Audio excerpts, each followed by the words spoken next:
I wanted to share a few things, do more like a reading tonight, and it has to do with, if we could take it just a step or two back.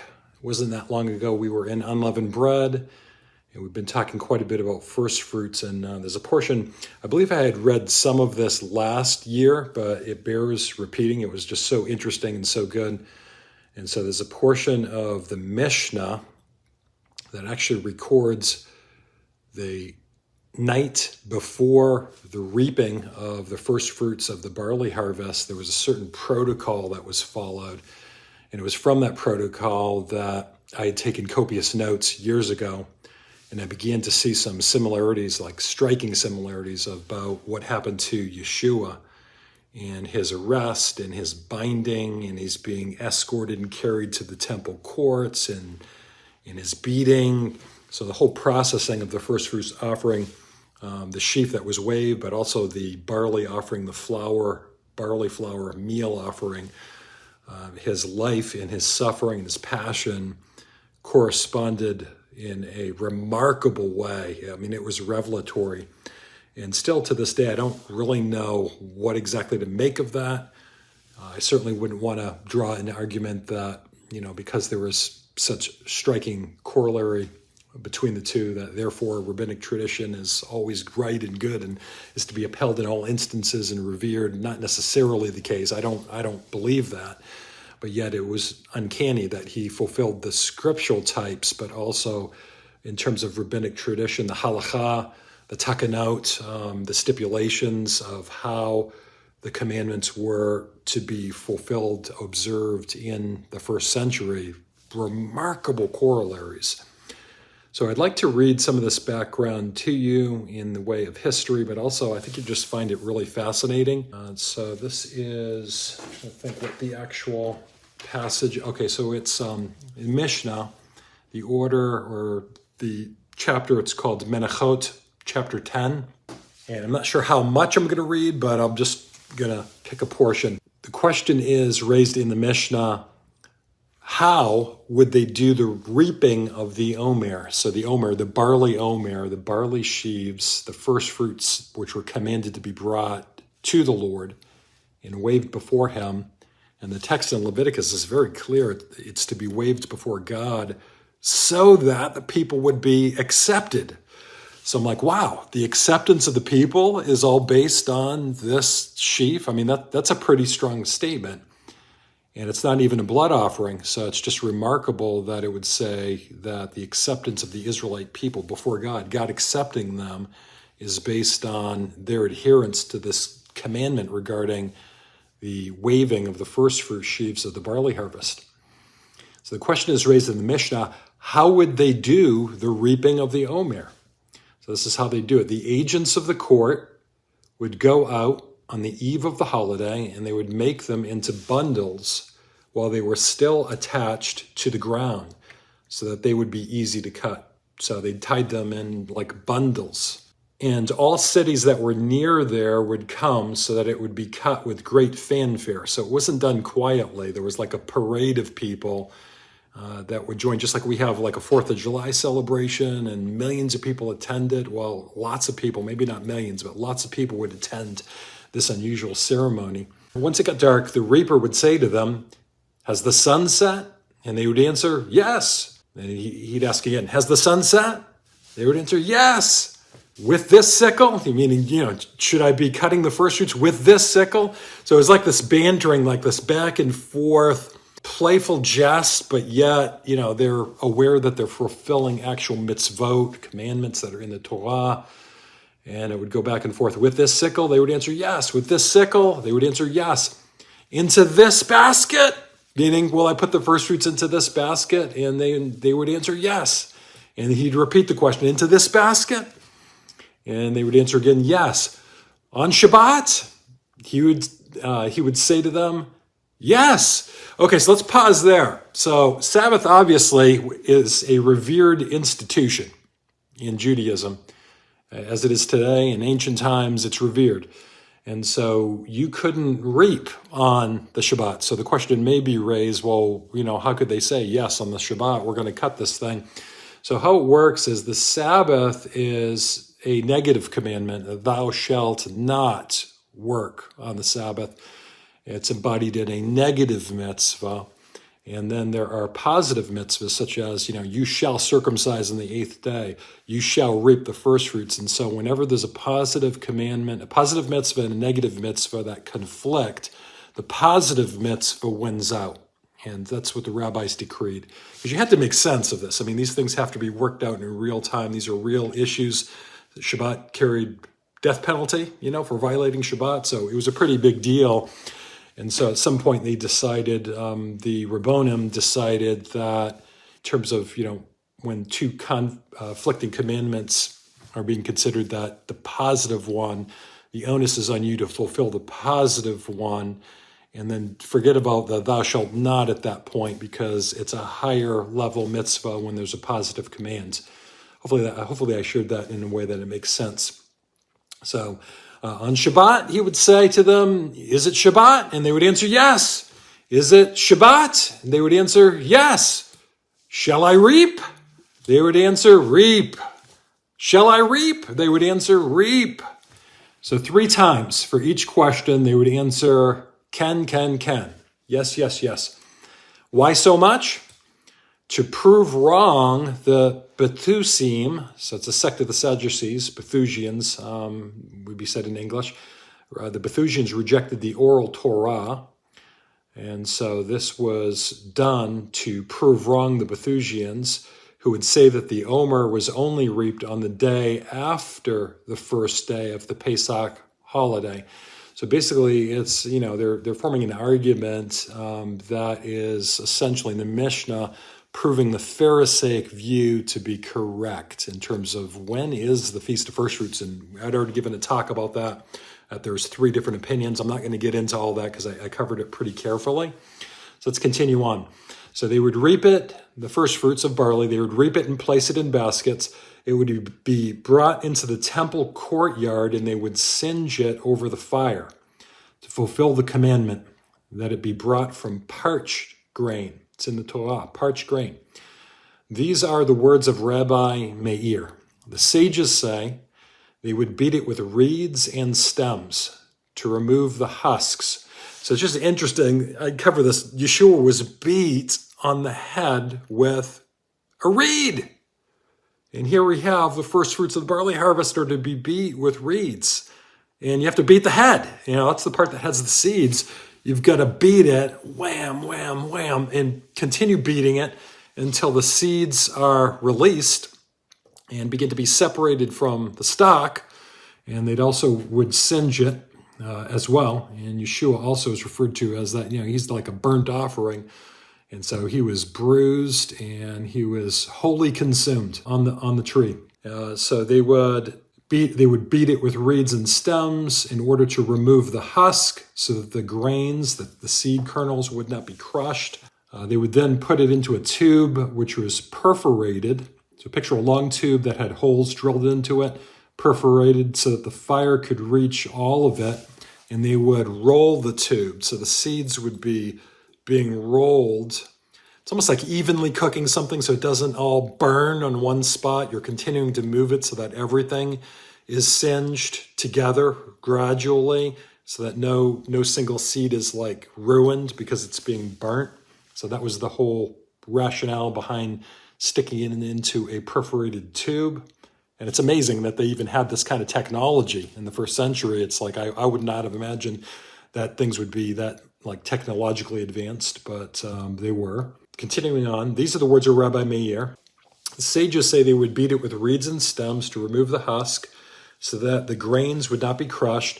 They would then put it in a tube which was perforated. Okay, I already read that. They would spread it out in the courtyard, and the wind would blow through it, removing the chaff. And I can picture Yeshua up. He's hanging on the tree, and how windy it is, like in the late afternoon. That's when the winds kick up. And there had also been an earthquake that right around the same time. Sky was black, and I can imagine there being a considerable blast of wind that was hitting his naked body on the tree as he's fulfilling the minutia of just the typology of this grain, of this barley grain, as it's being processed and as it's being subjected to the east winds of Jerusalem, and the chaff is being blown away. And the chaff is the outer garment, by the way, and Yeshua had all of his outer garments stripped from him. So at that point, the grain would then be placed in a mill. Isaron, a specific measure of volume of flour, would be taken from it, which was then sifted through 13 sieves, and the rest of the flour would be redeemed and could then be eaten by anyone. It was obligated regarding challah, but exempt from tithing. Rabbi Akiva said it was obligated regarding challah, a portion of a batch of bread dough given to a Kohen priest, which becomes holy upon separation and can only be consumed by the Kohanim or their household in tithing. So the priest engaged in offering the omer came to the Isaron and placed its oil and frankincense in a vessel, and he poured the rest of the oil. So we're talking frankincense and oil, and he mixed the flour, the barley flour, with the oil. Yeshua was anointed with this special type of spikenard anointing oil before his death, and after his death he was also heavily anointed with spices and fragrances. And so that was mixed like with him, the fulfillment of the type. Then it mentions the wave offering. The priest would bring it close to the corner of the altar. He'd take a handful of the barley flour in his hand that had already been incensed, and then he would like sprinkle it on the flames, and it would burn it. And then the remainder of that flour could be eaten by the priest. I would imagine they'd make something out of it and not just eat like dry flour with a little bit of oil mixed in. Probably be choking if they tried to eat that, right? So continuing on, once the omer was offered, they used to go out and find the market of Jerusalem already full of flour and parched grain. Okay, so pause there. So very specific, Shabbat, you're not supposed to do commerce or business. And they were really waiting, the Israeli merchants were waiting for the time when the first fruits were offered, like in an official capacity, because it means, according to the law, once the first fruits are offered, then the people can partake of the rest of the harvest, meaning they could sell it. They could eat it, they could sell it, they could transact business of the new produce. And so again, I'll read that. Once the omer was offered, they used to go out and find the market of Jerusalem already full of flour and parched grain. Though this was against the will of the sages, sages probably would have wanted the people to wait until a later time because they're like too close to, the ending of the Sabbath. Like they're cutting it too close. Sages would say, no, you need to kind of build a fence around the law, protect the law. So if the speed limit's 60, don't say it's 60, say it's 40. And so if you say it's 40, people are not going to go 60. They may go 45, but you'll be protecting the law. That was the mindset of the sages. Once the omer was offered, the new grain was permitted immediately. So sell, eat, etc. But for those that lived far off, it was permitted only after midday. Those traveling in from further regions. After the temple was destroyed, Rabbi Yochanan ben Zakkai decreed that it should be forbidden throughout the day of the waving. And so he's like extending the laws or building a fence around the law. Rabbi Yehuda said, "Is it not forbidden in such a case by the Torah? For it is said, until this very day," Leviticus 23:14. So why was it permitted for those that live far away from midday when the temple stood? It's a question they're posing. Because they know that the court would not be lazy regarding it. I'm not going to get into the details. I'm not a Mishnaic expert. A lot of these passages, you really have to contemplate what is being said. You may even have to consult some commentaries, and I rarely consult the Mishnah, so my purpose tonight is just to do some reading and draw some connection points and application that would be edifying for you and interesting for you. Okay, continuing on, the omer permitted new barley grain in the rest of the country, and the 2 loaves offered on Shavuot permitted new grain in the temple. Grain offerings and first fruits could not be brought before the omer, and if they were invalid. So omer took precedence. So the omer, this waving of the omer was like, it had trump. It had trump authority over any other type of offering. So these other offerings could not be brought before the omer. If they were, invalid. So they're just going by the words of the Torah and interpreting it literally. They should not be brought before the 2 loaves. If they were, they are still valid. So 2 loaves, they're kind of blending, okay, first fruits of the barley harvest, Hag HaMatzot, Passover time, and they're just jumping to first fruits of the wheat harvest without any interruption, without any pause in the text. And so that's what's going on there. When it talks about the 2 loaves, you'll know that is a direct reference to Shavuos, Feast of Weeks, Pentecost. Okay, I'm going to read just a little bit more, and then I'm going to bring it to a conclusion. Continuing on, it says, wheat, barley, spelt, oats, and rye are obligated regarding challah, and they combine to make up the minimum obligated amount. They are forbidden to be eaten as new grain before Pesach, before Passover, and to be reaped before the Omer is brought. So they're just talking about certain crops. You had wheat, barley, spelt, oats, and rye that were growing. So while Passover is being celebrated, these are growing, and it all has to do with the proper order. When are these permitted to be consumed? And so the very first thing is the reaping of the first fruits of the barley. As preference over everything else in that agrarian society under Torah law, based on just actual mitzvot, actual commandments given in the Torah. They're going to honor those commandments, and then after the barley is waved, it's offered up, and then the rest of the first fruits can be brought. So it's kind of like seeing like barley is like the king of the first fruits, for the only reason that there's a specific Torah commandment pertaining to the barley. After Pesach, these other types of grains can actually be reaped and bought, sold, eaten, consumed. If they had taken root before the Omer is brought, bringing the Omer permits them, and if not, they are forbidden until the next Omer is brought. They may reap in irrigated fields in the valley before the Omer is brought, but they may not stack it. The people of Jericho used to reap before the Omer was brought in accordance with the will of the sages, and used to stack it against the will of the sages. But the sages did not protest. One may reap hay to feed livestock. Rabbi Yehuda said, when is this so? If one had begun to reap it before it had brought forth a third of its growth, Rabbi Shimon says one may even reap it and feed his livestock with it even after it has brought forth a third of its growth. So really, there's a lot of laws that pertain to the reaping of harvest because there's Torah commandments. And so there is massive ripple effect, like throwing a stone into water and the ripple effect goes out, for quite a distance. There's ripple effect from these Torah commandments that affect a lot of the rest of agriculture. That's my summation of what is going on here. And of course, people have animals to feed, and so they're wondering, is it okay for me to reap hay to feed my cattle? Or, do I not? What if my cattle are hungry, and I'm out of food and I need to reap the hay?